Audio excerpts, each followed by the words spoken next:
Reading with your kids. Hola, ni hao, konnichiwa, assalamu alaikum, shalom, jambo, bienvenidos. Hi, my name is Jevly, and this is the Reading with Your Kids podcast. We're coming to you from the beautiful neighborhood of Reedville in the southwest corner of Boston, Massachusetts. Please be sure to subscribe to the show on the iHeartRadio app, on Spotify, Google Podcasts, Apple Podcasts, Amazon Music, wherever you find your podcast. Our guest today is the Director of Education for ConnectSafely. Her name is Kerry Gallagher. You know, October is Bullying Prevention Month, and we're really grateful that Kerry is spending time with us today to talk to us about how we can talk to our kids about the issue of bullying, and especially how it pertains to what's going on between kids online. Really, really important stuff. Hey, you know what's also important to us is, we love for you to subscribe to the show on whatever podcasting platform you find your podcast. We'd also love for you to subscribe to our new Reading with Your Kids podcast newsletter. You can find out all about it by going to our website, readingwithyourkids.com. If you're an author, you can also find out about our great Certified Great Read program there. If you are a parent, you can find out all about our live events. You can read our blog, sign up for our newsletter, and also we're also posting some great recipes for families to do together, games they can play together, family word finds they can do together. It's just a fabulous website. My daughter's worked so hard reconstructing it. You don't want to miss it. Go visit it today. Not until after you listen to the podcast, but you can check it out. It's readingwithyourkids.com. I'm really, really excited about our guest. October is Bullying Prevention Month, and our guest today just made a presentation at the International Bullying Prevention Association. She was a keynote speaker. She is also an administrator at one of the, it's hard for me to say this, graduating from a rival school, but she is an administrator at one of the top high schools in the Boston area. She's also the Director of Education for ConnectSafely. Please welcome to the show, Kerry Gallagher. Kerry, how are you? I'm good, Jed. Thank you for having me. I'm equally excited to be a part of your program, so I'm glad we could get together and talk. Yes. Kerry, when I received word that Kerry was presenting at the International Bullying Prevention Association meeting, and then I discovered that she was an administrator at St. John's Prep High School, which was our rival high school. I graduated from Boston College High School. We always had this really intense but friendly rivalry between the two schools, and I loved it both as a player and later as a coach. It seems that some of those old rivalries, we're looking at things like that differently these days. Am I right about that? Yeah, I also, it's worth noting that St. John's Prep is now a middle school and a high school. So we're grades 6 through 12. And I think the key here is noting that these rivalries are having an impact on our kids' lives, not just in high school, right, Jed, but in middle school and even in upper elementary school, we start to see some real impact on how kids are learning to form relationships, how they're modeling after the adults that they see, and whether or not that's having some long-term impact on their social and emotional wellness. And I think now that kids are not able to physically be together and maybe act out those rivalries on a soccer field or a football field, because of our physical distancing requirements that are changing the way athletics look, they're acting out some of those rivalries more often online and using some of the other tools that they have. And they were using those tools before, but we're seeing it more and more. So I think that's why the IBPA brought me on board to do that talk. And I'm really looking forward to digging into that more with you today as well. Yeah, it's interesting. We're talking about kids learning virtually these days because of COVID-19.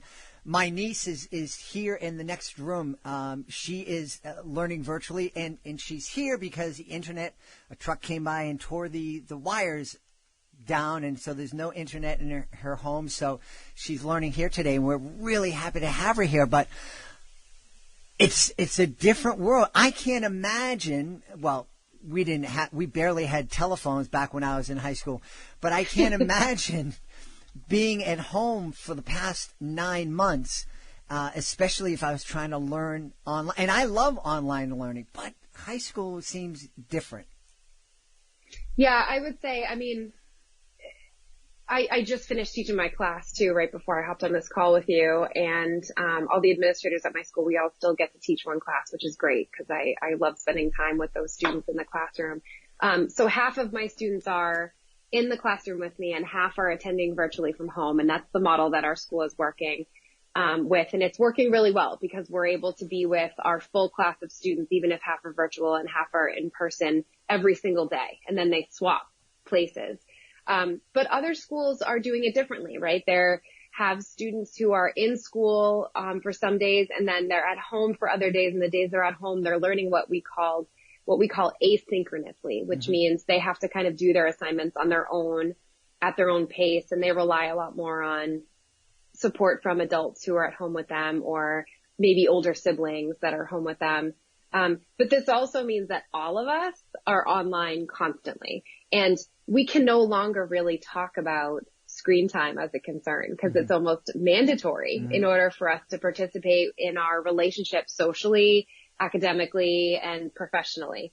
So yeah, school feels really different and I think we're adjusting, but the one thing I will say is that our kids are really resilient and this wasn't part of my bio, but I'm also a mom of a 6th grader and a 3rd grader. And so I'm seeing my own children do it from the parent lens. And then I'm seeing our students doing it from the school administrator lens. And I'm seeing the teachers that I work with adjust to it as someone who works in the school with them.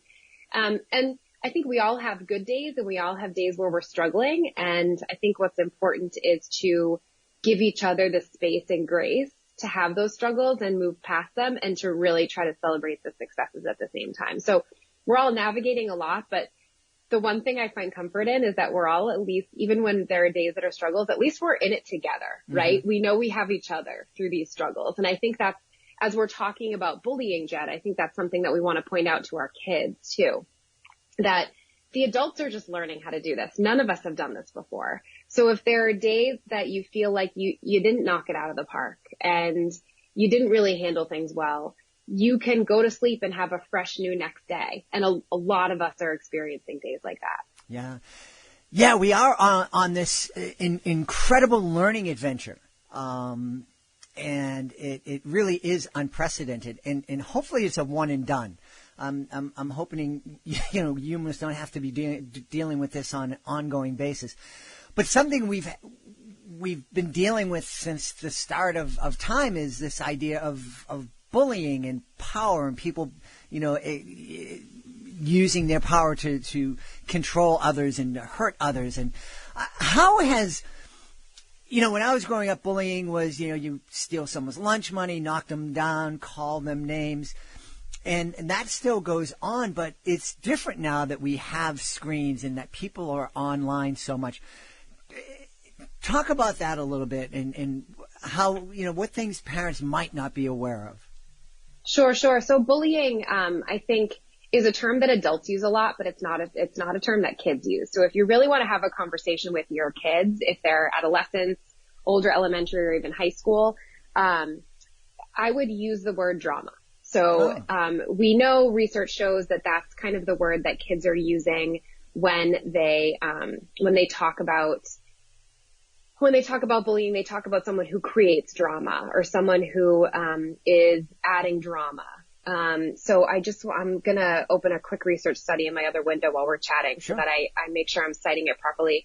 So we know this based on some of the interviews that were done by researchers named Amanda Lenhart, Aaron Smith, and Dana Page as part of some work they did for Pew in 2015. And a lot of it is based on our adolescents and teens learning to navigate relationships. And in some cases, this is romantic relationships. So just because they're learning to navigate romantic relationships doesn't mean they're acting out on those romances physically. It means they're testing the waters as to what is a doorway into romance. What types of relationships have potential to be romantic and which don't. And it's totally appropriate for them as they're entering puberty chemically in terms of what's going on in their bodies for them to be doing these explorations.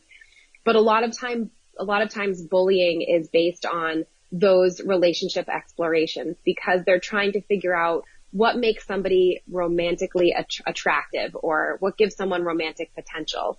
And they start trying to identify the characteristics in themselves and in their peers that make someone kind of the romantic ideal. And if they see someone who maybe isn't that romantic ideal, or they pinpoint a characteristic that doesn't fit the model they're creating in their brain, that's where they may find a target in a peer. Like, this person doesn't have the right hair to have romantic potential, or this person, and those are the physical characteristics. The issue that I think you're getting at, Jed, is that that's kind of the traditional view of how drama is created, like the physical characteristics. But we know that the way it's executed by our students online is that they don't just openly make fun of the way someone looks. Instead, they'll do things like they'll spread false rumors. Like, oh, this person is either a prude or this person is easy, right? Those are false rumors. They don't have any evidence to back any of that up. They just have heard things, right? Or they'll sometimes purposely exclude someone from some online post. So let's say I post on my Instagram a picture of my puppy, and I tag all my best friends who I know love my puppy, and I purposely don't tag someone who's part of my friend group and leave that person off. That person will see that post in the feed, notice that everybody else was tagged, and notice that they were not. And that's a form of bullying. So I think what you're trying to get at, Jed, and we can get into all the other forms as we talk, is that bullying is not just, oh, you don't have the right hair, or you don't wear the right clothes, right? Or you're not cool because you have glasses, or you're too short. Bullying is much more nuanced, and our kids are much better at it than we give them credit for. And that's why when we see reports that just say, be nice, everybody's different, don't bully, the message isn't getting across because the kids don't see that as applying to those nuanced behaviors like exclusion and spreading of false rumors. Now, I have to tell you, as you were speaking about that, I ran an after-school program for young kids 30 years ago. And the third and fourth grade girls at that after-school program, this is what they were doing. They didn't have social media back then, but it was like, oh, don't play with her because they've taken that third grade behavior, and it's like that nasty, mean third grade behavior has been, pumped full of steroids. And now kids are doing it through high school. And is it both boys and girls? Because, again, 30 years ago, if a boy had an issue, boy drama was like they got into a fight. And we didn't hear about this exclusion. The type of drama that you're speaking about, is it something that both guys and girls are engaging in? So I have more research to cite on this for you, and this is from a survey conducted in 2018. So we're finding that when it comes to bullying behaviors like offensive name calling, for instance, boys and girls are equally targeted and equally participate. When it comes to spreading of false rumors, it's definitely girls who kind of dominate that one. The idea of excluding someone, though, is also pretty even. So different behaviors have sort of different, dominating gender behaviors, but across the board, we're seeing that boys and girls participate in it. The other form of bullying that's really interesting to talk about, Jed, which a lot of adults don't like to talk about, is sexting. So the sending and receiving of sexually explicit messages or photos. And one of the perceptions that folks have is that it's primarily boys who are the senders and girls who are receivers. And the research over the past 10 years has actually shown that it's pretty equal on both genders, on both behaviors, the sending and the receiving. So that's another misconception that I think we want to make sure we get out there and we squash it so that we're able to talk with our daughters about it just as much as we talk to our sons, and not assume that when we talk to our daughters that they're going to be victims. We need to make sure we're talking to our daughters that they aren't the folks who are the senders either. Now, when again, when kids were first getting the telephones in their pockets and they were sharing these pictures, one of the issues that came up was, and I was working with a lot of police departments in their DARE programs and whatnot, and I was hearing that these 14-year-old boy sending an explicit picture, they're trafficking child pornography. Is that still an issue, or are kids still facing legal consequences over it? Yeah, so thankfully most states have caught up in terms of their legislation when it comes to the charges of pornography, or if the law itself, the legislation hasn't caught up. Most of the attorney general's offices and prosecutor offices have caught up, and they're not really interested in charging children with pornography because that's just such a serious charge, and we're finding out that sexting is actually a form of, it's a part of courtship now. So I've been married for 15 years, and I'm not sure whether you're married or not or how long it's been, Jed, but I can tell you that sexting was not a part of my courtship. But I can tell you that my friends who are single and my colleagues here at school who are single and are adults, it's just kind of a part of how the dating and flirting and the romantic relationship develops, even with adults, not just with children. So it isn't, while it's jarring for those of us who didn't experience courtship that way, it's kind of just how things work now, right? Now, the definition of pornography, the exchange of illicit photos that is codified in the law, has not necessarily caught up with the behavior of the citizens of this country. And so I think we don't have, while it is possible for our children to be prosecuted for these charges, it isn't likely. What is likely is that the police and the legal authorities are going to want the school and the parents to work with the child to counsel them so that they become more socially and emotionally well, and not bring them to court for these things. The danger, though, that I think that those laws are trying to get at is that if those messages that are illicit are forwarded, and they are a photo that is compromising of a child, we're talking about child pornography. We're talking about a very private parts of a person's life being kind of out there in the public. And it's really hard for a person's reputation to come back from that online, because we all know, Jed, like, as I've applied for jobs, or as, you looked me up in order to invite me on this podcast, you, I'm sure, Googled me and tried to find things that are associated with my name. And if, as part of that Google, you were able to find some illicit photos, that may cause you to question whether I might be the right person for this. And we don't want our children or our students to experience that kind of questioning. At the same time, we want them to live their lives and not be afraid of, any little text on their phone. So it's all about the balance here. And trying to remember that the law is the law, but people are people and relationships are relationships, and helping to talk to our children about healthy relationships is really the best solution, not a legal prosecution. Right. Yeah. So how do we talk with our kids about this? If we hear the word drama, what's the best way to continue that conversation? Yeah. So I think the best way to continue the conversation is to ask questions. So if my daughter who's in middle school comes to me and is like, yeah, that, she used to be my friend, but now there's just too much drama. The one thing I'll say is, I'm sorry you feel like you've lost a friend, right? It sounds like you're sad. Do you want to tell me more about like what's happened? And if she says, no, not right now, then that's okay, because she thought enough to mention it to you. So that means at some point she's going to be ready to share it with you. And so then you can say, all right, well, when you're ready to talk about it, I'm here, kid, like, I love you, and I'm sorry that you're feeling sad about that right now. And I'll oftentimes, just because I'm her mom, I'll be like, you want a hug? Because I'll take hugs whenever I can get them from my kids.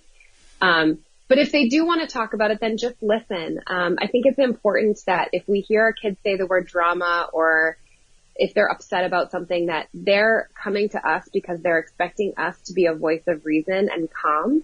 And so if we react by freaking out that, oh my God, who's creating drama, and are you upset? Should I call the school? Should I call her mom? If we react that way, they're already feeling all built up inside. They want us to be a source of calm and advice. Mm-hmm. So, listen, ask questions, try to get as many details about the situation and how they're feeling about it without interrogating them. Mm-hmm. And then say, what do you want to do next? Like, do you want to try to kind of navigate this on your own? Do you want me to give you some advice or ideas for how you could do it on your own? Do you want me to get involved?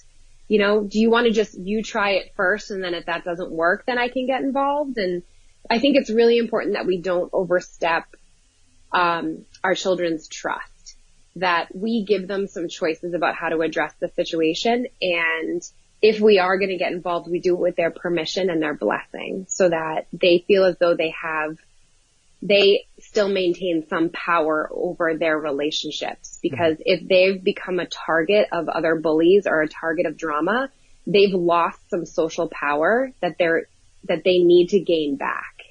And so we want to help them do that in a way that they're comfortable with. Mm-hmm. Mm-hmm. One of the things that I used to share with kids in my my presentations was that if you see somebody being excluded, ask them to join in. And that was, you're out in the playground and there's one kid that's always sitting on the sidelines, or one kid that kids are intentionally leaving out, that you kind of go over there and offer their friendship. This kind of exclusion that you were describing earlier is different, not tagging someone in a post. How can, that the group in the middle, the kids who aren't being targeted, the kids who aren't targeting others, how can those kids in the middle help out? What should they do if they're noticing that someone is consistently being left out? Yeah, so what that could happen with one of the kids that is tagged, right? Mm-hmm. And notices that there's someone who wasn't tagged. Mm-hmm. So if you are one of the kids who is tagged, right? If my daughter was tagged and she noticed that one of her friends who's part of her group wasn't, what I would advise her to do, and she says to me, oh, like so-and-so keeps leaving off, my friend, and it's not cool. I don't like it. Like, I want all of us to be friends. So what I would say to her in that instance is, well, have you talked to the friend who's refusing to tag friend number 2? Have you talked to friend number 1 and said, like, hey, how come you're not tagging friend number 2? Are you doing it on purpose? Or are you just forgetting? That's not cool. You need to tag her, mm-hmm. because she's part of our friend group and she's noticing, and it's going to make her feel bad.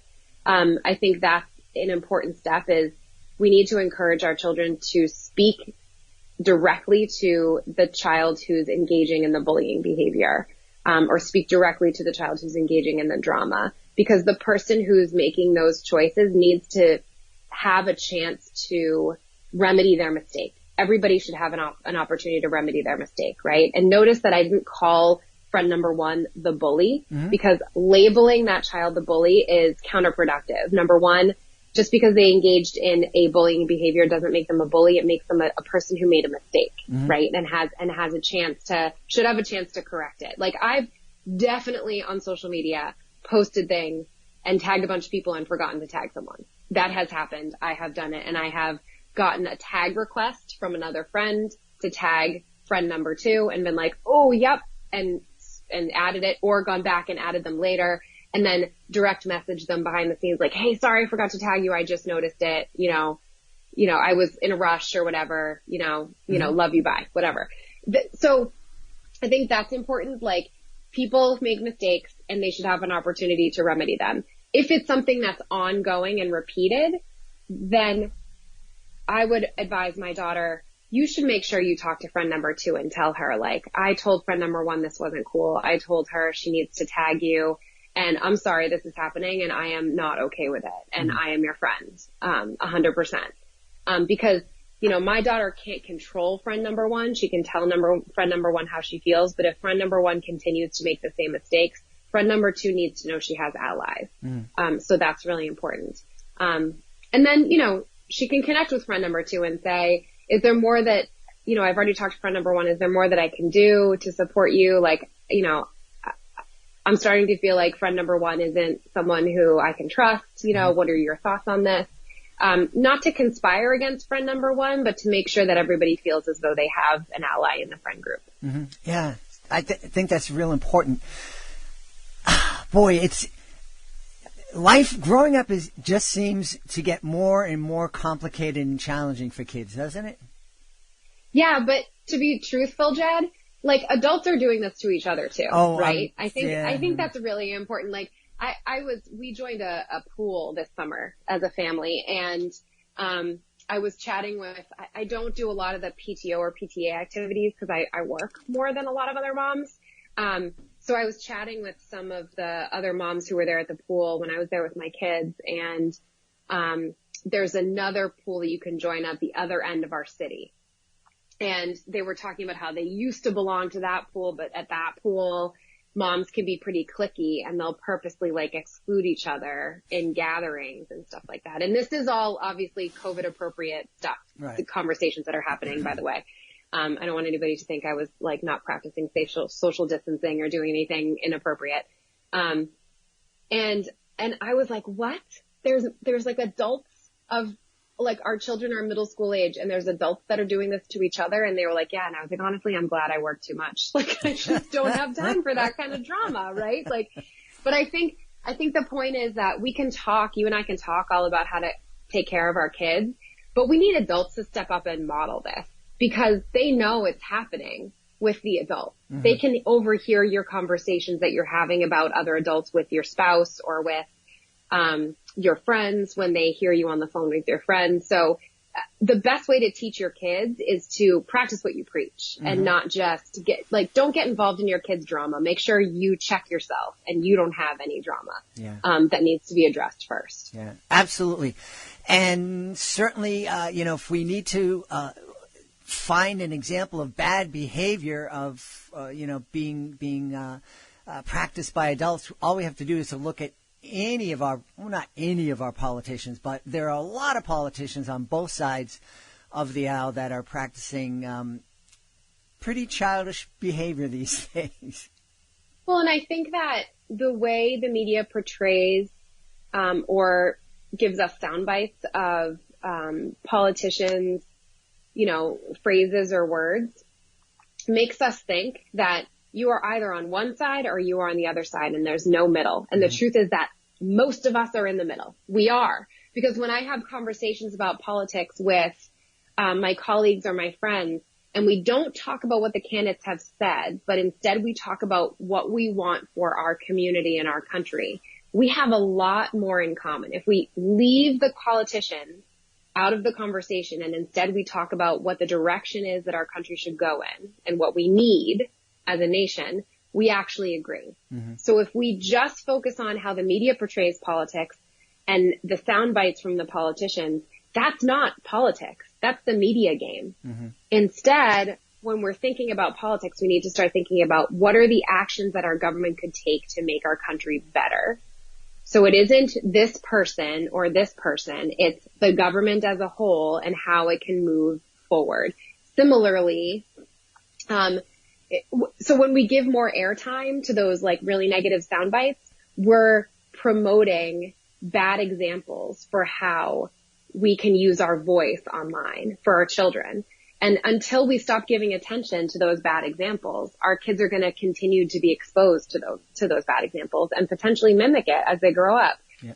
But also I'm seeing lots of adults mimic it. I keep going back to this. Like, the first thing that we need to do to really help our kids when it comes to bullying is to take a look in the mirror. Mm-hmm. Absolutely. Before we started recording, you mentioned a recent Netflix special. Mm-hmm. And one of the things that was important for me as my kids are growing up, they're adults now, but it was really important for me to help my kids to become media literate, to understand what it was that they were consuming. And back then, social media was just starting, and my kids were really on it until they were older in high school. But now kids are getting into social media younger and younger, and we're finding out how the social media companies are manipulating us to be more involved with it. What did you get out of that special? What should parents be aware of and share with their kids? Sure. So, I think what I got out of it is that it was, these are businesses. Social media companies are businesses and they need to make money, and we cannot fault them for that, right? Mm-hmm. Every business needs to make money.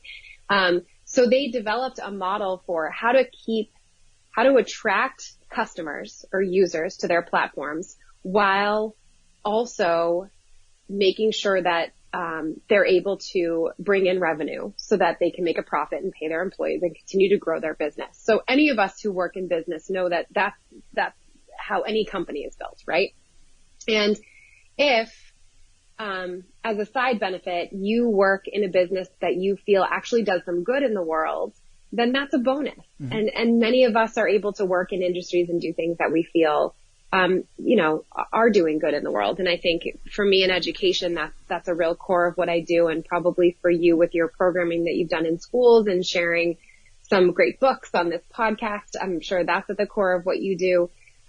The people who started these social media platforms, that was at the core of what they were trying to do. They were trying to create a space for people to find their people, mm-hmm. to a place to be connected, a place to, maintain positive relationships that you would be otherwise more difficult to maintain because you're not able to be with those people all the time. Like these platforms were created so that when you create those lifetime friendships in college, you can stay connected to your friends from college, even if you move far apart from each other. That's fundamentally why Facebook was created, what its goal was to take these college relationships and allow them to continue to be nurtured, even when we're not able to be on campus together.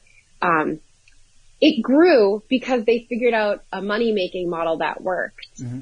And now the companies or the sponsors that Facebook relies on for that revenue, now they have some say in how the platform is going to be modeled and used in order to continue that revenue stream, right?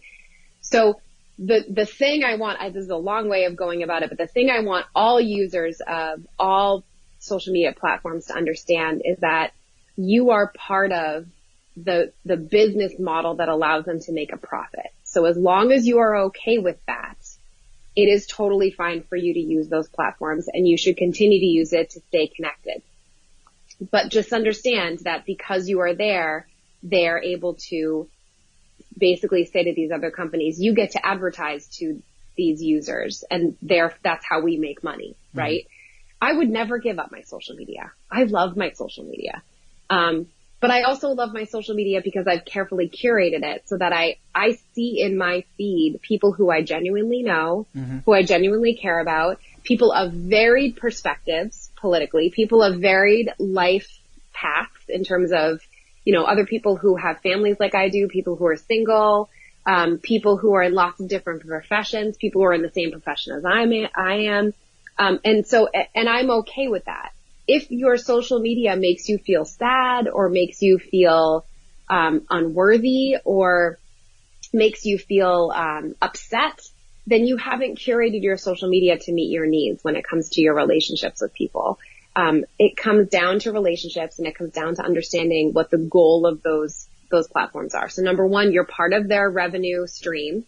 And as long as you understand that they're using you for that, that's fine. Number two, make sure you curate who gets to be in your thread or on your page so that it's helpful to you and useful to you and it's positive in terms of your relationships. And number three, if you're unable to reconcile those things, maybe social media isn't the right place for you, mm-hmm. right? Or maybe certain platforms will work better for you than others, depending on how you use it. But I think it's important to just acknowledge the reality of it, acknowledge where it came from. And not try to make it into something that it was never intended to be, mm-hmm. right? So don't try to make social media a place that's, utopia. It was never meant to be utopia, right? It wasn't designed for that. Mm-hmm. And that's an important conversation for us to have with our kids, to help them understand what's going on and how to make the best use of it. Yeah, I agree. I think as they're starting to build their own social media identity, when you're ready for them to have social media and you approve it as a parent and you talk them through it, I think having them build up their identity slowly is really important. Mm-hmm. The sort of legal cutoff for creating a social media account is 13. if you choose to wait until they're 13, I think that's fine, but don't just kind of open the floodgates at 13. Have some conversations leading up to that age and make sure that they're able to see your social media feed as a model for what's appropriate. Make sure that you talk about, what a healthy social media looks like versus what a toxic one looks like. Make sure you talk about the nuances with them of hashtags and tagging and liking and disliking and comments and, how to manage notifications so that you're not constantly looking at it, and have good balance in your life. And I actually don't think it's a terrible idea for parents to have their kids join social media a little bit early with some nice, strong supervision to help be kind of the catalyst for those conversations before you really give them more ownership of it once they hit that age of 13. Yeah. I remember being, there was, I think 2 or 3 months where I took a very unscientific poll and we'd go into a school and be in front of a group of 2nd to 5th graders and say, hey, I'm just curious, how many of you guys have cell phones? And almost every hand will go up. And how many of you guys are on Facebook or Twitter? Then it was Facebook. And 60% of the hands go up. And all of the teachers gasped. They were shocked. Yeah.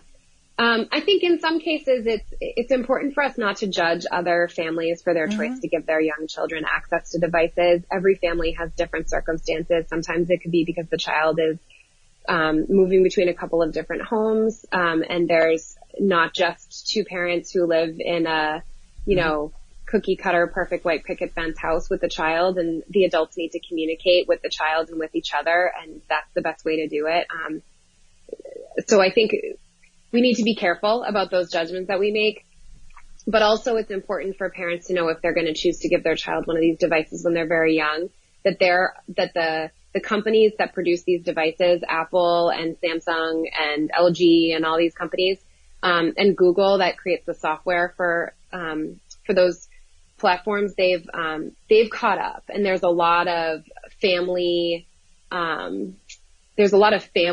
tools. And so on Google devices, it's called Family Link.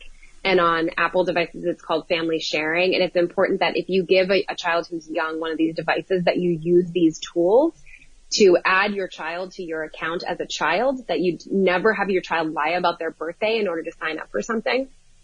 And that you use the parenting tools that are built into these platforms to really decide in a detailed way exactly which features your child has access to and doesn't have access to based on what's developmentally appropriate for them. And what's appropriate for my 11-year-old may not be appropriate for your 11-year-old based on how mature they are. We know that there's a big difference between even mine are 8 and 11.